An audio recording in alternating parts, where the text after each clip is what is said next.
통도사 극락암 조실로서 참선 수행을 이끌고 대중교화에 힘쓴 경봉 스님. 한 노스님이 산길에 앉아 있는데 한 젊은 승려가 지나다 물었답니다. 오는 중입니까? 가는 중입니까?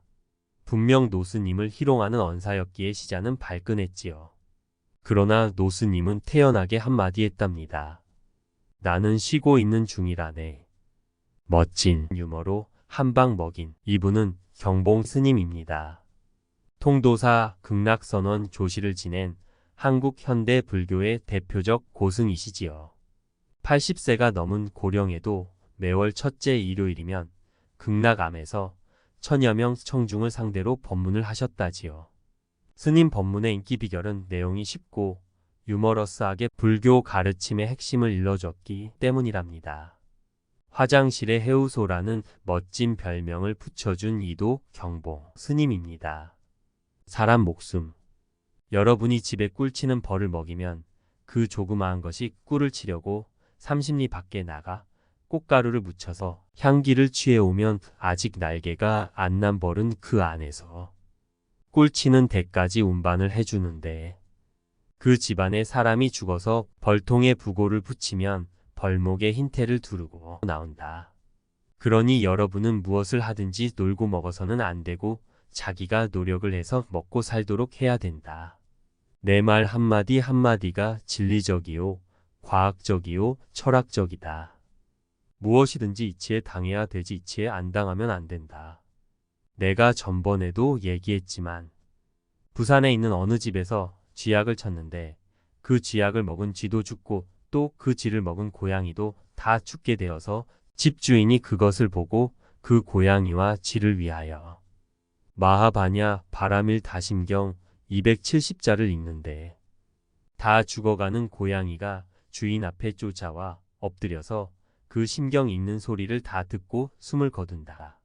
소나 개나 말이나 이런 짐승에게 경을 읽으면 그것이 무슨 소리인지 모르지만 그것이 부처님의 진리법문이기 때문에 귀를 통해서 심장으로 들어가면 속이 시원해져서 가만히 듣고 있다. 서울 세검정에서 나무 뿌리를 가지고 물건을 만들어 파는 사람이 며칠 전에 정신 이상이 되어서 여기 왔는데 왜 그러냐고 물으니까 내가 집안에 나무 뿌리를 여러 개 파두었더니 개미 수십만 마리가 집안을 하도 더럽혀서 그 개미를 휘발유를 뿌려 죽였더니 그로 인해 정신 이상이 생겨서 여기 왔다고 한다.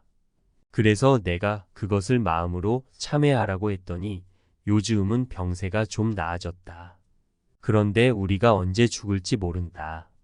부처님이 여러 제자를 모아놓고 인명이 어느 사이에 있느냐? 이렇게 물으니 한 제자가 수일간에 있습니다. 이랬다. 사람이 살다가 수일간에 죽는다는 말이다.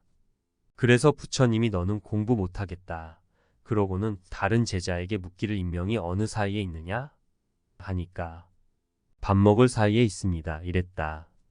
너도 공부 못하겠다. 그러고 또 물었다. 인명이 어느 사이에 있느냐? 이렇게 물으니 한 제자가 이렇게 말했다. 호흡지간에 있습니다. 숨 들이쉬고 내쉬는 사이에 있다는 말이다. 그러니 너는 공부하겠다. 이랬다. 이와 같이 사람의 목숨은 눈 깜짝할 순식간에 달려 있다. 경봉 스님은 24세에 모친상을 당한 뒤 인생 무상을 느끼고 통도사로 출가했다.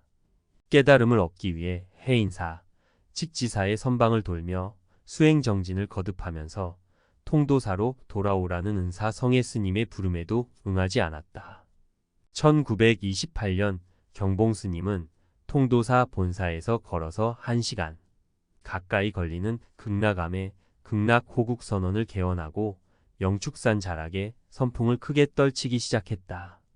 경봉 스님의 상좌 명정 스님은 극락선원에서는 하안거와 동안거 도중에 일주일씩 한 잠도 자지 않는 용맹정진을 하는데, 동안거 때는 섣달 초하루부터 일주일간 한다면서 용맹정진이 끝나고 나면 쉬지 않고 그 길로 등산을 하고 내려오는 것이 이곳의 전통이라고 했다. 명필로 소문난 구화스님 못지않게 필력을 갖추었던 경봉 스님은 사형에 대한 예를 다하기 위해 구하스님 생전에는 글씨 자랑을 한 적이 없다고 한다. 글씨뿐 아니라 글 찢는 실력도 뛰어났던 스님은 여러 스님들과 소중한 벗에게 편지로 선문답을 주고받고 안부를 묻는 일을 즐겼는데 스님이 열반한 후 모아놓은 편지와 일기가 몇가 많이 분이었다고 한다. 특히 1913년부터 8개월간 통도사에 머물며 화엄경을 강의했던 만에 한영웅과 송광사의 효봉스님 그리고 사형 구하스님을 평생의 벗으로 삼았다. 입적 남녀노소, 유무식을 불구하고 어느 누구와도 그에 맞게 법문을 들려주었던 스님은 양산에 장이 서는 날이면 직접 커다란 걸개 불화를 가지고 장터 한가운데서 법문을 했다고 한다. 어찌나 재미있고 구수하게 불법을 들려주었던지 지나가던 사람들과 물건 팔던 상인들도 한바탕 그 법문을 듣지 않고는 못 베길 정도였다. 사바세계를 무대로 연극 한번 멋지게 해보라고 호탕한 법문을 즐겨했던 스님은 입적 14년 전 자신의 수의를 짓던 날 옛 부처도 이렇게 가고 지금 부처도 이렇게 가니오는 것이냐 가는 것이냐 청사는 우뚝 섰고 녹수는 흘러가네 어떤 것이 그르며 어떤 것이 옳은가 쯧 야반 삼경의 춤을 볼지어다라고 열반계를 남겼다. 세수 91세 되던 1982년 어느 날 스님이 입적을 하게 되자 효상자 명정이 스님이 가신 뒤 스님을 뵈려면 어떻게 해야 하느냐는 물음에 야반 삼경에 대문 핏장을 만져보거라는 말을 남기고 이승과의 인연을 접었다. 상자로는 돌아가신 벽안 스님, 전 동국대 이사장을 비롯해 명정스님 극락선원 선원장, 경일스님 동국대 정강원장, 활성스님 등이 있다.